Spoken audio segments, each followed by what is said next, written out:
Welcome back to another episode of STL Real Estate Roundtable. I'm your host, Jaden Barr, CEO and team leader of Keller Williams Realty Chesterfield. And today I'm joined by a very special guest, Jessie Humphreys.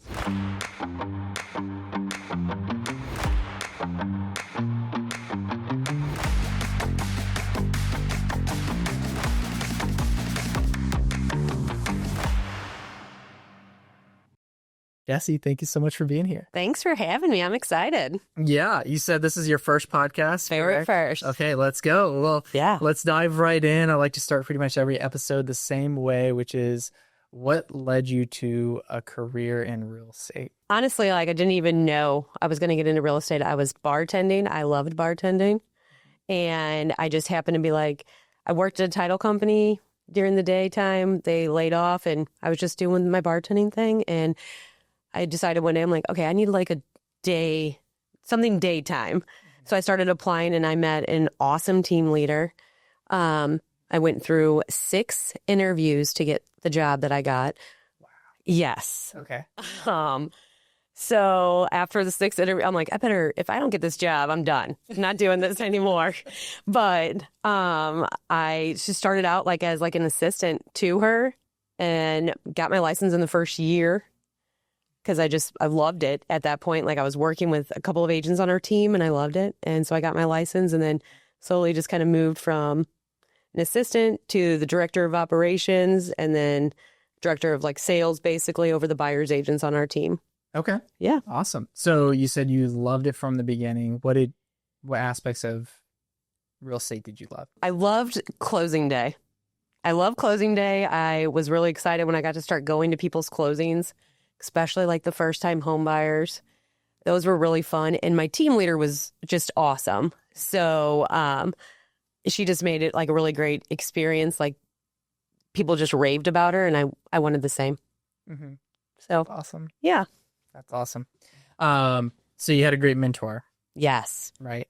What were some of the lessons that you learned from her or aspects of the business that you feel really set you up for success that you...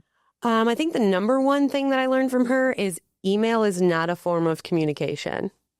I think because we're so used to emailing all the time, it just is natural for us to just send an email to someone, even if it's something super important, and we don't realize that they're not stalking their email all day like we are. Mm-hmm. So that was the biggest thing that she taught me. I felt from the get-go was you need to tell somebody something, you pick up the phone. You pick up the phone and you call them. They may not see your email, and then it could be detrimental to the transaction at the end of the day. So, and it's also more personable. People trust you and want to hear from you. So the fact that you're calling them with details instead of just sending them an email, I think makes a huge difference. So I'll share this in my time working with Jessie. My first, so whenever I took the team leader role, the role that I'm in now, I hired a transaction coordinator for my own real estate sales business. And Jessie has a transaction coordinating business, and we can talk more about that. But I hired her as my TC for all my deals. And I remember the first deal that I brought her in on, she called me for every part of it. Right. And I remember that was just it set you apart as far as your communication and just your attention to detail and just making sure that you knew that I knew you had your stuff together and that Right. you were taking care of all the important steps throughout the process. And so it's funny that is your kind of learning lesson. And that makes sense because it stood out in my mind of one of my first interactions with you. Yeah. I think the first client of yours that I actually worked with, I don't know why I can't remember his name, but I remember, Jenkins. I was sitting in a Chinese restaurant, we were heading out of town, and he called and was asking these questions. So I went out to the car, got on my laptop, and finally he was like, "What are you doing?" It was 8:00 at night. Mm-hmm. And I was like, "Well, we're actually driving to we were going to Texas." And I was like, "We're at a Chinese restaurant." And he was like, "You're in the parking lot at a Chinese restaurant talking to me." And I'm like, "Do you feel better though? You got all your questions answered?" I mean, it was a Friday night. He would have freaked out about it all weekend. Mm-hmm. And so it's nice, I think, and people appreciate it. Yeah. I appreciate it. Yeah. Yeah. And I know all our agents appreciate it as well. Yeah. You being answering your phone. Right. Except right now. Right. Okay, so take me on kind of like your real estate journey. So you transitioned to full-time sales, and then So, well, that team that I was started with, it was 4 of us, and it grew to 12. So it was a pretty large team. I was in production, but I also was running the team. And then when I started my own team, basically, I didn't want to. Like, it wasn't my plan. It just happened. The cards just lined up that way where I had to. I love it, though. I also love being the broker. And the whole reason I decided to take a different role and become the broker is I had the most amazing broker when I started in real estate. And sometimes you don't get that. And I mean, even my husband will tell you, I literally talk about her to this day and how amazing she was. And I wanted to do the same. She always is responsive. She always answers. She has your back. She listens, that kind of thing. And so I wanted the same because I've had brokers that weren't up to that standard. And so that's why I decided I wanted to also take on doing the broker role. I still have my team. We're smaller, obviously not 12, but I don't think I can handle 12 right now. But I do the broker role was I was really glad I took that spot. That's awesome. That's awesome. Yeah. So for those of you that don't know, Jessie has a killer real estate team. She is the broker at Keller Williams Chesterfield. She also has a transaction coordinating business. So you wear a lot of hats. Yes. Right? How do you manage all of that? I sleep like 4 to 5 hours a night. Mike, that's the start. I get the majority of my work done. A lot of Red Bull. A lot of sugar-free Red Bull. Sugar-free. You have to put the sugar-free part in there. I get a lot of my work done in the morning time. It's just easier. I don't have distractions. So like 4 or 5 in the morning, I'll start doing stuff. Sometimes I'm not the best at managing them, but I do try to prioritize. The 4 or 5 hours of sleep is what's helping right now. Yeah. If I slept 8 hours a night, I would lose a lot of work time. So I don't do that. I think that's an area that I've challenged you to grow in. Yes. It is balancing. Yes. And the work-life balance. And yes, absolutely. Absolutely. Yeah. What's aside from that, like what's an area of growth, or what's kind of like the vision for your team or your role that you're currently in? My team, I want to see the agents on my team successful. So that's really important to me. That was huge to my team leader. That's all she ever talked about, is making sure the agents on our team are meeting their goals and helping them be successful. So that's a huge thing for me. That's why the big team, I decided, just really isn't for me. I would rather focus on my core people. Yeah. And then the other thing is with the Chesterfield office, helping that grow, getting it, the community back in our office. And that would be huge for me also. I love going into that office. I want everybody else to love going into that office.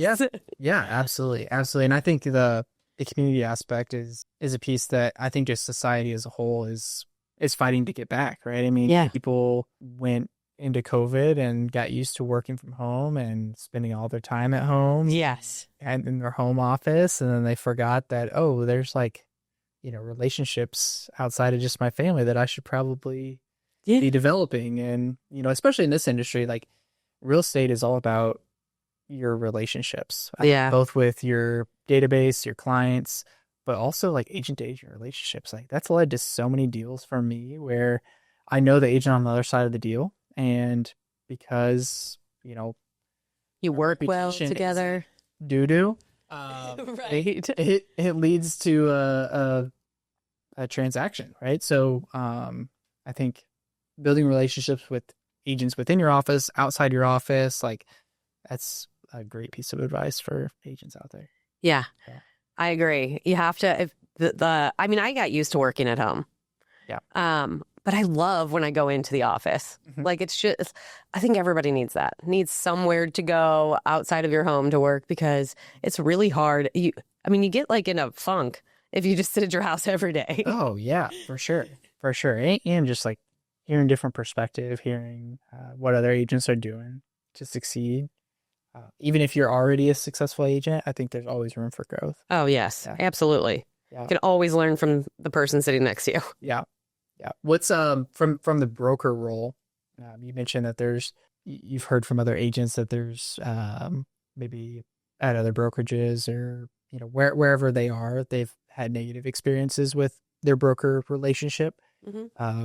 Talk to me about kind of like biggest pitfalls agents make, or the most questions that you get asked on a regular basis in the broker role.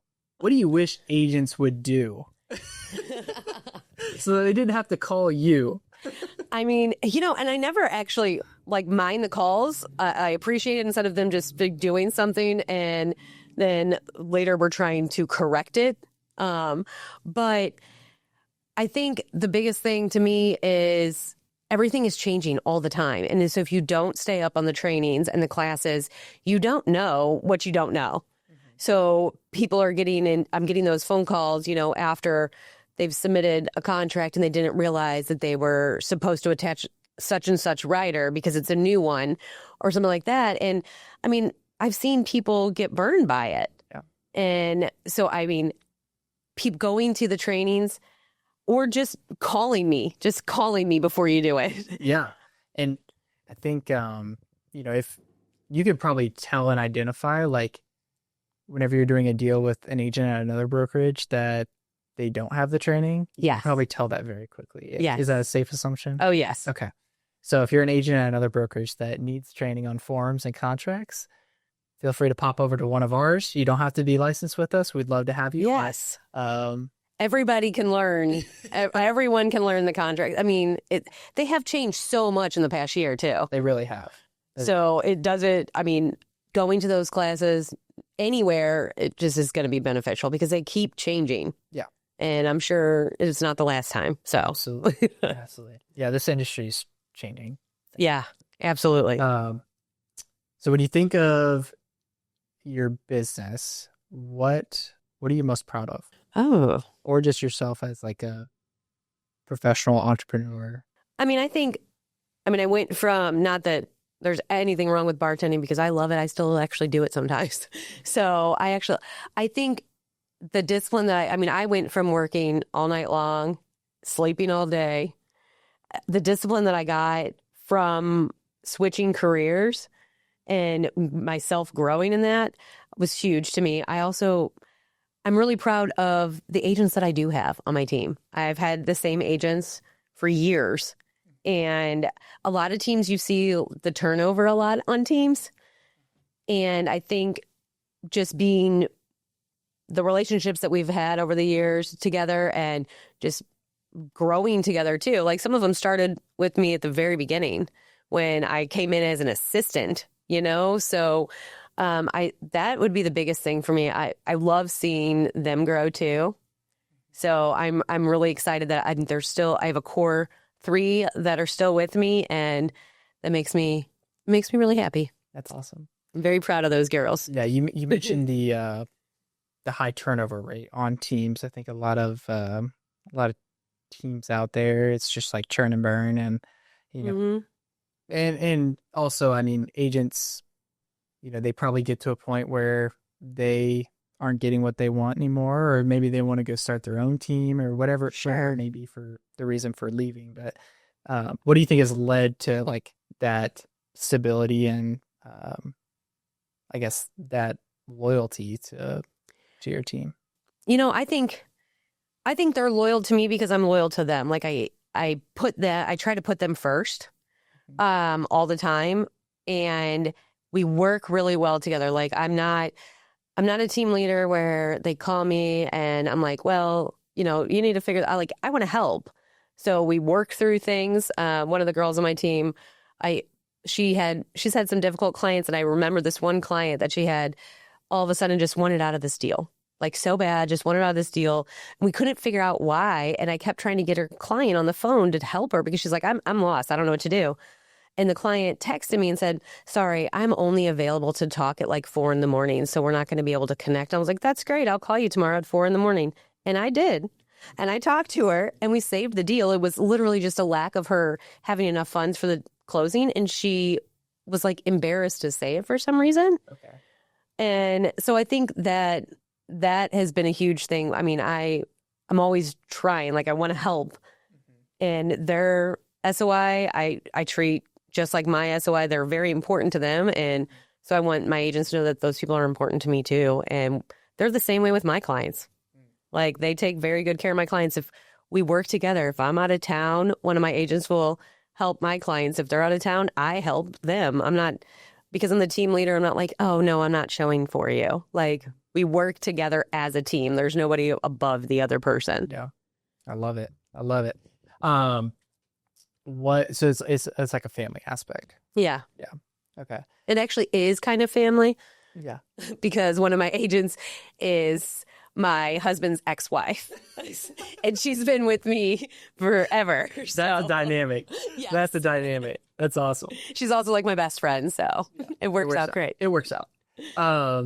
So let's talk about the transaction coordinating company that you started. When did you start that? And like, was that just a natural kind of like evolution of, hey, I used to be in operations and want to start this business? Or yeah, how did that start? Pretty much.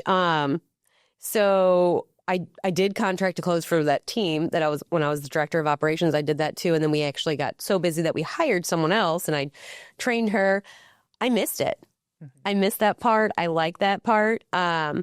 So I decided it was 2022.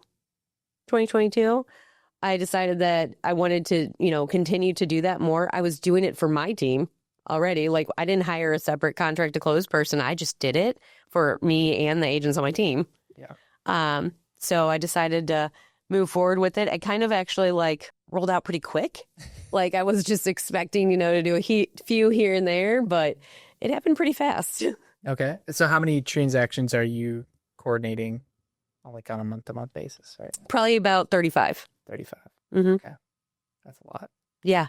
And what's the company called? Swift Closings. Swift. Sure. Amazing. Yeah. So if you're an agent and you need some time, some leverage back into your world and don't want to deal with paperwork, shout out Swift Closings. Yes, please. It's awesome. Okay. So where should we go next? Well, what's been the biggest challenge over the years? You've been licensed for how long? Since 2012. 2012. Okay. So how have you seen the market change? How have you seen the industry change? What have been some key lessons learned?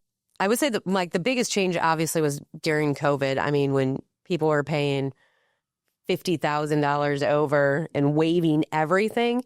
Yeah. That was hard. That was a difficult time when you had buyers having to call them constantly and say, I'm sorry, like we didn't get this one.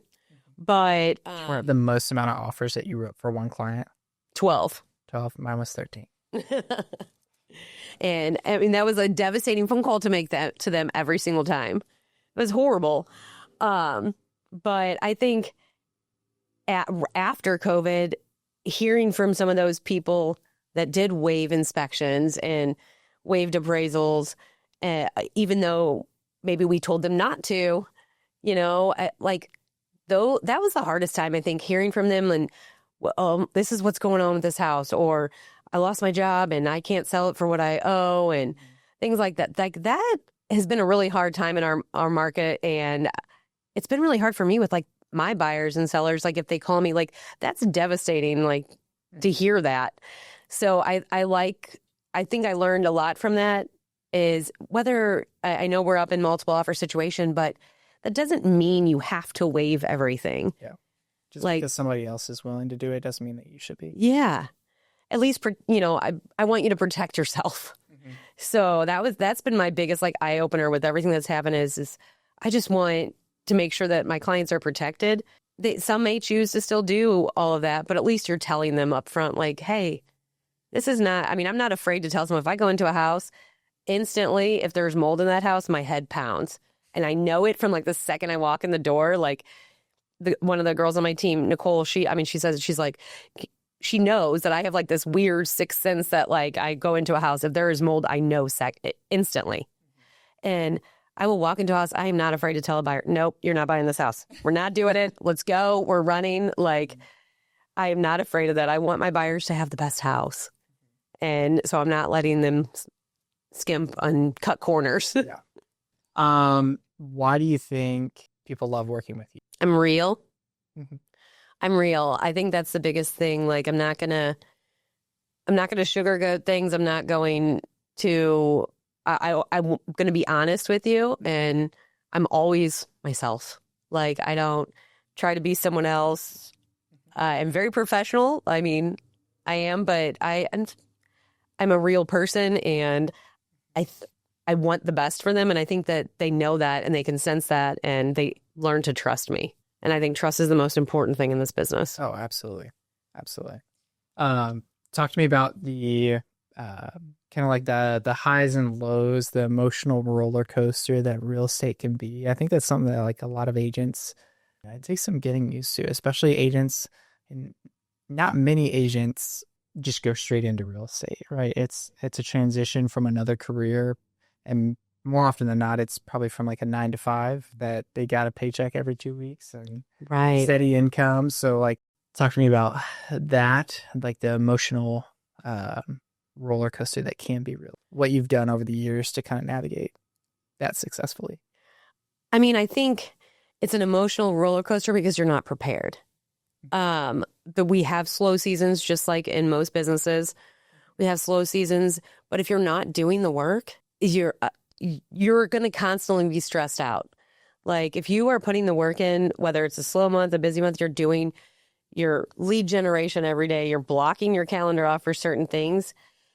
You may not have a full pipeline every single week, but you're constantly working with someone. So I think that's the biggest thing is people, they have a great month, and so they slack off on lead gen activities or just reaching out to their friends, family, that kind of thing. And then the next month is not as great, and they start to panic. And I think the worst thing in this business is panicking, because the person that you're trying to help, buy or sell, they can tell. Oh, yeah. They can totally tell. And so I think if you just keep steady with what you're doing on a daily basis for business, then you won't have that emotional roller coaster. I mean, there's going to be times that suck no matter what. Like, it's going to suck. There's going to be something that sucks. There's going to be something bad that happens on a transaction or something like that. But staying prepared and not, you know what's coming, but if it's something falls out, and you move on and you find your buyer something better. Keep the main thing. Yes. Yeah. Okay. So entrepreneurial side, you very clearly have like an entrepreneurial spirit with all your roles and your. I like that. My husband says I have an old spirit. So how have you, like, you talked about the importance of being structured and having your lead generation strategy and time blocking and things like that. I think entrepreneurs naturally, we kind of like are all over the place. Mm-hmm. So like, how have you harnessed that to be focused with your time and your businesses and things like that? Well, I wasn't always this amazing at it, just so you know. But I think I just keep everything basically in front of my face. Like, I know what's going on with every transaction. I have deadlines that I have to hit.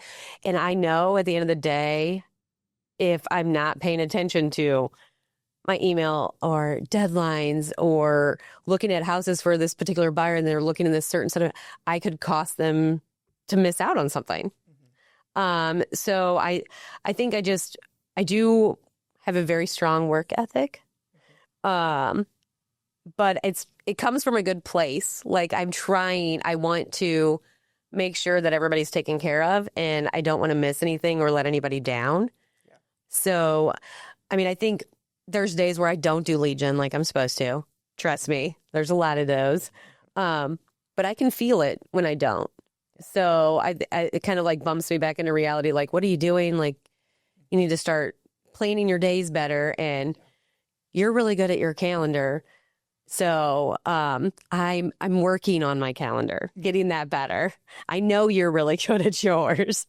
And sticking to it. That's been a learning lesson for me too. I think just since I stepped into the leadership role. Like I wasn't that disciplined with my calendar. But you live by your calendar now. I really do. You totally do. I will be that one day. I will live by my calendar one day. I'm just not there yet. I mean, we've got like our date nights on there. We've got travel plans. I've got, all my appointments. I don't know. It's kind of crazy, like looking at my calendar now, because like previously, before I had all the things to fill my calendar, yeah, it was like kind of depressing looking at my calendar. I'm like, there's not a whole lot on here. Like what I got this 6-hour window. What did I do during the day? Right. But now I'm like, I know I was there. Right. You do. I mean, I could find out where you are at any point of any day. Our calendars are shared. That's true. Okay. So what advice would you give to like an agent that maybe is struggling right now? I know that, this market is not easy. This industry is not easy. No matter when you're in it, I think it takes a lot of work. There's no silver bullet. But what advice would you give to an agent that's maybe struggling at this current moment? I'd say lean on other agents. Find agents that you like the way they work. Most agents are never going to not help you. Like, find agents that you like what they do and talk to them, get to know them, lean on them, lean on your team leader or your broker too. Like, call and ask questions, go to classes, go to as many classes as you can, really just like soaking in. But I think you're going to learn the most from other agents. Find those that work the way that you want to work. Yeah. And lean on them. Nobody's going to turn you down. Like, yeah. It starts with taking action too, right? And the first step would be, like you said, like getting around other agents that are at the where you want to be at, and then it's okay. Now I know what to do. Now I got to go do it. Yeah, right? Exactly. You can't just sit back and expect your business to grow without you growing yourself. Right. No, exactly. And agents, I mean, I see it all the time. Agents are constantly willing to help other agents and answer questions for them and be almost like a mentor. Yeah. That to me is like, if I didn't have the team leader that I had when I started, I don't know where I would be right now. Like, I wholeheartedly owe her everything. Like, she was amazing. I learned everything about real estate from her. And she was the type that she was the first one in the office and the last one to leave every day. And she didn't have to. But she made it a point, like, and she was crazy about sticking to her, like, goals in her calendar, too. Like, she would say, I'm not leaving today until I have 3 appointments set. And it would be 7 o'clock at night. And she'd be like, got my 3rd one. I'm out the door. Like, she would stay that long. That's awesome. Yes. So inventory right now is a big hot topic, right? We've got low inventory. We've got high interest rates. There's a lot of obstacles for buyers and sellers out there. What do you think would be part of the solution to this? And there's probably a lot of sellers that would sell if they could afford their next house, but they simply can't, right? Their payment's going to double based off sale price and interest rates where they are. So, like, what's the solution, Jessie? What are we working on for buyers and sellers out there? I don't really know, like, what the actual solution is going to be. Like, everybody's always going to need to buy or sell. Like, the need is always going to be there. People need to downsize, upsize, they're relocating. Diapers, what's the 5 Ds, right? Diapers, divorce, downsize, diamonds. I don't know. What's the 5th D? I don't know. Okay. Anyway, keep going.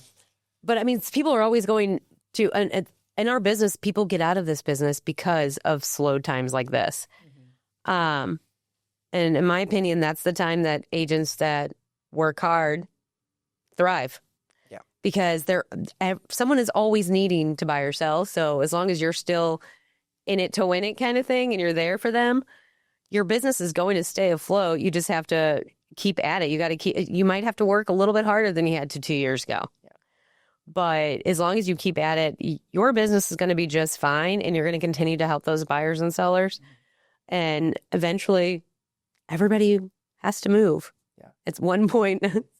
It's kind of like the survive and advance mentality too. Like Yeah. if you can survive in a down market and even thrive in a down market, but just bare minimum, like survive, then there's a lot of agents that are going to tap out. You're going to outlast them. You're going to show up in a bigger way. And whenever the market does rebound, then you're going to have your business explode. Yeah, absolutely.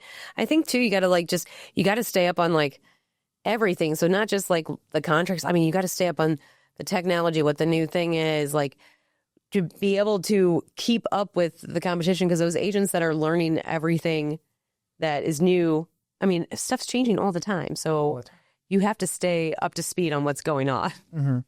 Yeah, and knowing what like the consumer, what information they're getting so that you can talk about it accurately, right? I mean, like, I hate watching the news, but I know that everybody else watches the news, right? So I need to at least know somewhat of like what's going on in the world in order to be able to handle conversations that come up. Right? So how that's going to affect a buy or sell process. And I'm the worst at watching the news. Like, you can ask my mom.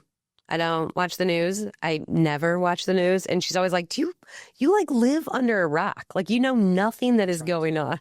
I do. Like, I mean, I have to I do pay attention to the emails that come over though, when it like stuff that breaking news stuff, because I don't watch the news and I don't want to be the last one to find out about what came out on the news yesterday. So like, I have to watch my email because I don't watch the news. Right. You got to you have to know what's going on. Yeah, absolutely. Okay, so final question. What's been the most impactful book or podcast that you've read? Okay. Listening to. I got to go with the Miracle Morning. Miracle Morning, okay. Yeah. The Miracle Morning, like, I've read it numerous times.